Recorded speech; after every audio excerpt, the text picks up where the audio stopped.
Old Stuck-Up. The Fat Controller preferred steam engines on his railway, but he found diesels useful because they could pull either coaches or trucks. "You're versatile," he would say to them. "Real mixed traffic engines." Boko and Bear were proud of this, but James was not impressed. He liked these two diesels, but he treated all others with deep suspicion. "Diesels don't use coal and water," he would say darkly. "How can you trust an engine who isn't normal in his habits?" Visiting diesels sometimes boasted about how special they were. Usually Boko and Bear had to spend the next day smoothing ruffled feelings.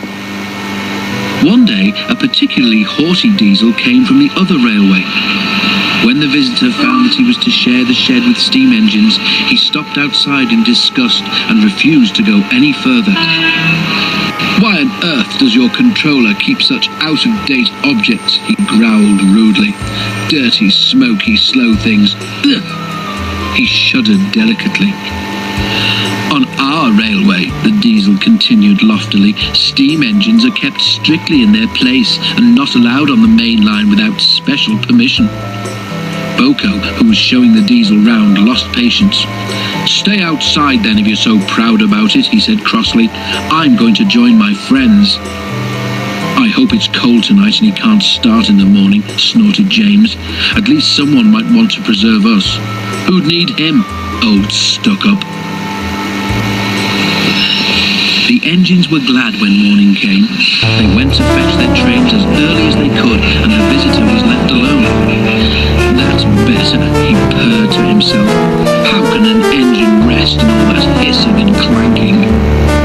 The cleaning equipment and fuel supply were in the part of the shed which Boko and Bear shared. Old Stuck-Up was so full of self-importance that he'd forgotten he would need cleaning and refueling before he went home.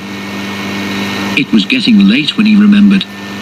"If I go in now while the shed is empty," he said to himself, "no one will know I've been." He scuttled forward quickly, too quickly.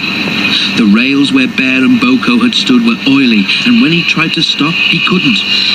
"Brake blocks and buffers, I'm slipping," he wailed as his wheels locked and slithered.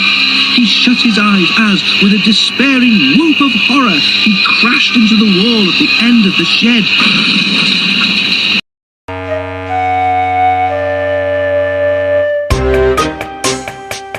When the other engines came home, they heard the story from Douglas, who had cleared up the mess. "Ho, ho, ho," chortled Henry. "Old Stuck-Up came unstuck, did he? I say, Boko, what is it the Fat Controller calls you?" "Versatile," chuckled Boko. "But that isn't what he called Stuck-Up. I couldn't hear all he said, but I didn't think it sounded very polite."